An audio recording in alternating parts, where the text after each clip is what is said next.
Good morning. ప్రభు అయిన యేసుక్రీస్తు వారి పరిశుద్ధ నామములో అందరికీ శుభాలు.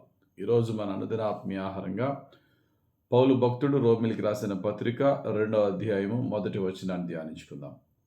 కాబట్టి తీర్పు తీర్చు మనుషుడా, నీవెవడవైనను సరే నిరుత్తరుడవై ఉన్నావు. దేని విషయంలో ఎదుటి వారికి తీర్పు తీర్చున్నావో దాని విషయంలో నీవే నేరస్తుడు అని తీర్పు తీర్చుకొనుచున్నావు. ఏలయనగా తీర్పు తీర్చు నీవును అట్టి కార్యములే చేయుచున్నావు కావా. చదవబడిన వాక్యం దేని గురించి రాయబడిందంటే, సాధారణంగా బయట మనము ఎక్కడన్నా ఉన్నప్పుడు ఎవడి తప్పు ఎవడిది రైటు, లేకపోతే తప్పు అయిన వాడిని మందలించడం, ఇవన్నీ కూడా చాలా ఈజీగా చేసేస్తూ ఉంటాం మనం. మనలో తప్పులుంటాయి. మనలో ఎదుటివాడు ఏ తప్పులైతే చేస్తున్నాడో అదే తప్పులుంటాయి కానీ, ఎదుటి వానికి బుద్ధి చెప్పడానికి చాలా త్వరగా ముందుకొచ్చేస్తూ ఉంటాం. బైబిల్‌లో ఒకసారి వ్యభిచారంలో పట్టబడిన స్త్రీని ధర్మశాస్త్ర ప్రకారంగా రాళ్ళతో కొట్టి చంపాల. అందరూ రెడీ అయిపోయారు రాళ్ళు ఇసిరేయడానికి. మరి చంపేయడం అంత ఇంట్రెస్టో ఏంటో మరి. లేక దేవుని వాక్యాన్ని బాగా పాటించేస్తున్నామనే ఉద్దేశంతోనో. యేసు ప్రభువు ఒకే మాట అన్నారు. మీలో పాపం లేనివాడు ముందు రాయిచ్చి కొట్టేయండి అన్నాడు. వారి పాపములు అప్పుడు జ్ఞాపకం చేసుకుని ఒక్కడొకడు మిగలకుండా అందరూ వెళ్ళిపోయారు. నీతిమంతుడు యేసయ్య తప్ప ఎవరు లేరు అక్కడ. వాడు పాపి అయినా సరే తోటి పాపి మీద, అరే నేను అదే పాపినే, నేను అలా ఎలా తీర్పు తీరుస్తాను అనే ఆలోచన లేకుండా తీర్పు తీర్చడం కాదు, చంపేయడానికి సిద్ధపడిపోయారు. ఈరోజు మన జీవితంలో కూడా కొన్నిసార్లు సేమ్ పాపం మనలో ఉంటుంది. కానీ అదే పాపం ఎదుటోడు చేసినప్పుడు మాత్రం చాలా పెద్ద పెద్ద మాటలు మాట్లాడేస్తూ ఉంటాం. చాలా జాగ్రత్త. ఏ మాటలైతే మనం మాట్లాడతామో అదే మాటలు మనల్ని తీర్పు తీరుస్తుందనే సత్యాన్ని తెలుసుకోవాలి. బైబిల్‌లో ఒక అద్భుతమైనటువంటి సందర్భం ఒకటి ఉంటుంది. భక్తుడైన దావీదు చాలా గొప్ప భక్తుడైన ఒక బలహీనమైన సమయంలో ఒక అందమైన స్త్రీ బెత్షెబ అనే స్త్రీ స్నానం చేస్తుంటే చూసి, ఆమె యొక్క భర్త ఇంకా ఉన్న పురుషులందరూ కూడా యుద్ధానికి వెళ్ళారు. ఎవరు లేని సమయంలో ఆమెను తన కోటలోని తెచ్చుకొని బలాత్కరించి పాడు చేశాడు. అయితే ఆ పని ఎవ్వరు చూడలేదు కదా, చాలా జాగ్రత్తగా మేనేజ్ చేసేసానులే అని అనుకున్నాడు. ఒకరోజు దైవ సేవకుడైన నాతాను అనే ప్రవక్త వచ్చి, ఏంటి రాజా నువ్వు ఎలా చేసావు అని డైరెక్ట్గా చెప్పకుండా దేవుని చేత బోధింపబడిన వాడై మూడో కంటికి ఎవరికి తెలియదు అనుకుంటున్న దావీదు దగ్గరికి వచ్చి, అయ్యా ఒక ఊర్లో చిన్న తప్పు జరిగింది. ఏంటంటే ఒకే ఊర్లో ఒకే చోట ఒక ధనవంతుడు ఉన్నాడు, ఒక పేదవాడు ఉన్నాడయ్యా. ధనవంతుడికి చాలా గొర్రెలు మేకలు విస్తారంగా ఉన్నాయి, కానీ ఒక పేదవాడు ఉన్నాడు.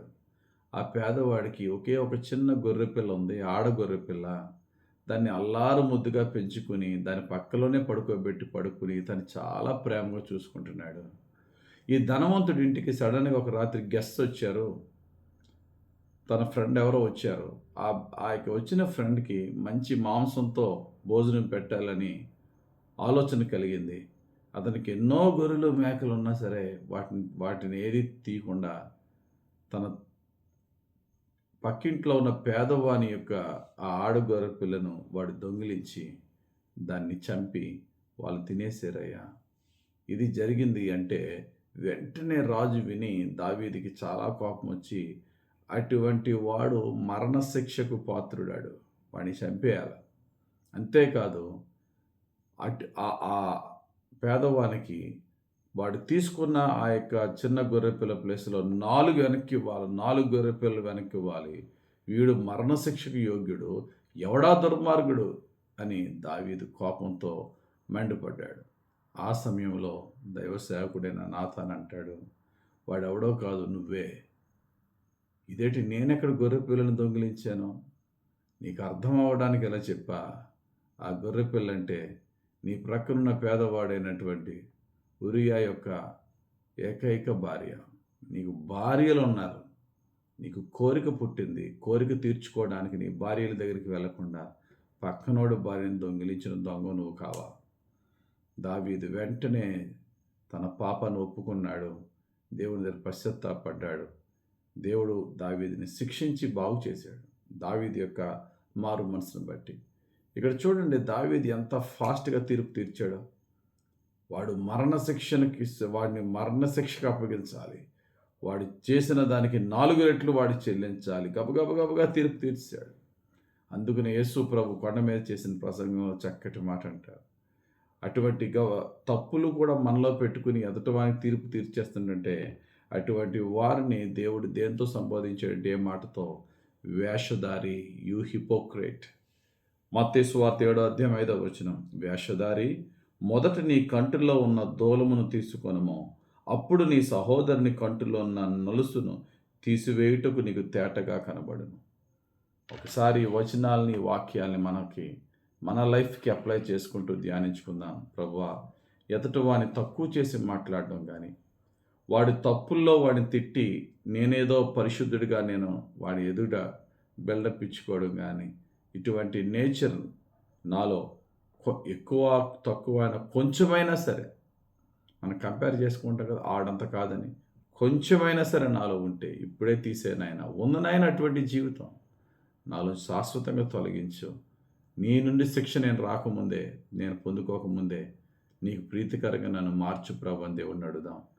ఎన్నడూ ఎదుటివాని తీర్పు తీర్చడానికి కంగారు పడద్దు. అవసరమైతే ఎదుటివాడిని క్షమించి వాడి తప్పుల్ని వాడికి తెలిపి మరలా క్షమించి వాడిని చేర్చుకోవడానికి ప్రయత్నించాలి. ఎందుకంటే నేను అటువంటి పాప బలహీనతలో ఒకప్పుడు ఉన్నవాడినే. అటువంటి వాని పట్ల దయచూపి వాడిని ఆ యొక్క బలహీనత నుంచి ఎలా పైకి లేపాలని ఆలోచించాలి తప్ప వాడి గురించి 10 మందికి చెప్పి ఎలా అవమానపరచాలని ఆలోచన చేస్తే ఆ అవమానం మనకి కూడా వస్తుందనే సత్యాన్ని గమనించి దేవుని వాక్యానికి లోబడదాం. యేసయ్య పరిశుద్ధుడు. పాపి పట్ల ఆయన చూపిన ప్రేమను మనం తెలుసుకుని మనము పాపులమైన మన పట్ల ప్రభు ఎలా ప్రేమ చూపుతున్నాడో మన తోటి పాపుల పట్ల ప్రేమ చూపబద్దులమై ఉన్నాం.